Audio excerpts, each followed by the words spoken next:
एक डॉक्टर ने अपनी माँ को भेज दिया और उस आश्रम के अधिकारी से बोला कि आप मेरी माँ को रखिए, इनका खर्चा मैं करूँगा और मैं इनको कुछ दिन बाद ले जाऊँगा, मैं विदेश जा रहा हूँ।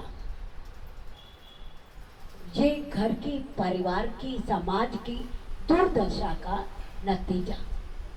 लेकिन इस कहानी में जब आप एंड में सुनेंगे तो आपको लगेगा ऐसा पुत्र माँ सबको दे दे।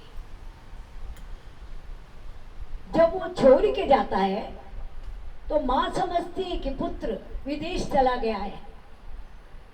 शुरू शुरू में उसका टेलीफोन आता है पुत्र का, माँ सुनने के लिए जाती है वहाँ, क्योंकि तब तो ये मोबाइल नहीं थे, वहाँ सुनने के लिए जाती है और हमेशा अपने पुत्र को पूछती है कि बेटा कब आएगा, मैं तेरी प्रतीक्षा कर रही हूँ।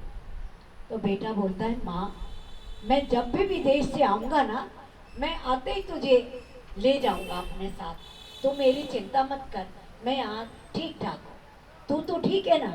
माँ बोली मैं तो ठीक हूँ, लेकिन माँ है ना, माँ की आंखों में एक वही प्यास रहती थी कि मेरा पुत्र कब विदेश से आएगा और कब मुझसे आके मिलेगा। वो आया नहीं। कथा बताती है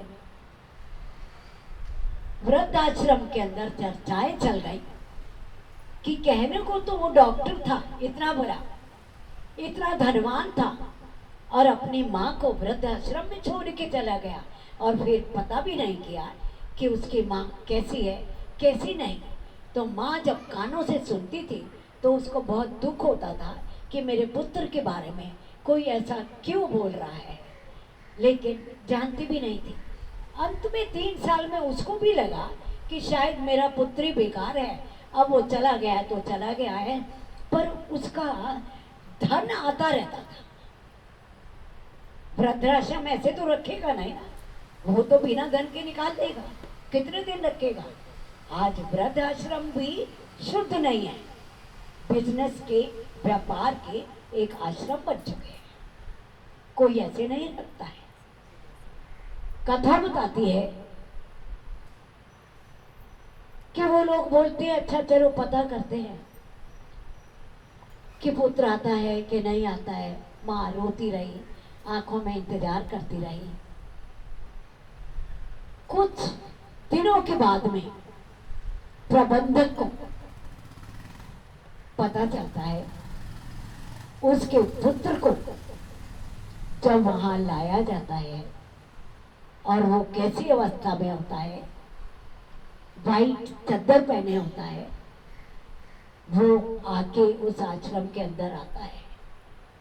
माँ देखती है जिस पुत्र की मैं प्रतीक्षा कर रही थी, मैंने इस रूप की प्रतीक्षा तो नहीं की थी पुत्र की कि वो इस रूप में आएगा, इसलिए मैं ये तो नहीं चाहती थी, पर ये क्या हो गया।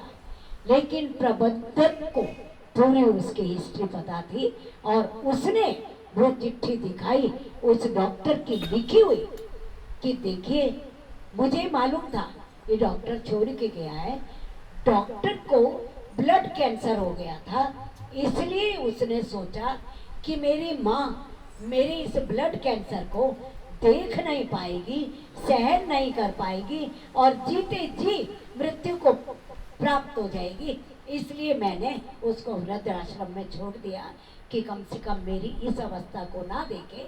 और जब उसकी मृत्यु हुई, माँ सामने गई तो अपने बेटी की इस अच्छे कर्म के लिए मरते समय भी उस माँ के मुख से वो आशीर्वाद निकल गए कि अगर किसी को पुत्र मिले तो ऐसा मिले जैसा आज मेरा है। कलयुग में अच्छे लोग भी हैं, बुरे लोग भी हैं, हर युग में बुरे रहे, हर युग में अच्छे रहे। कृष्ण आया तो कंस भी आया, राम आया तो रावण भी आया, दुर्योधन था, उधर पांडव थे। किस किस काल में क्या नहीं हुआ। कलयुग तो सबसे उत्तम है कि आपका मन लगे या ना लगे, आप तालियां बजाओ या मत बजाओ, लेकिन आप कुर्सी पे बैठ जाओ, आके तालियां बजा लो। कलयुग को एक वरदान मिला हुआ है, जो मन से बेमन से भी आ जाएगा उसके सारे के सारे पाप धुल जाएंगे और वो भव सागर से पार हो जाएंगे। बोलिए सच्चे दरबार की जय। इन बेटियों के ऊपर मुझे ये पुत्र की कहानी याद आ गई। देखो बेटा, अगर तुम्हें बैठना हो तो बैठो, कुछ काम हो, हाँ मैं इसलिए, और बेटे आपको भी बोल, अगर ऑफिस का काम हो तो आप कर, हाँ हमें हमारे लिए तो बहुत अच्छा है ना? चलिए, ओके, बहुत अच्छा, बहुत अच्छा। चलिए जयकारे।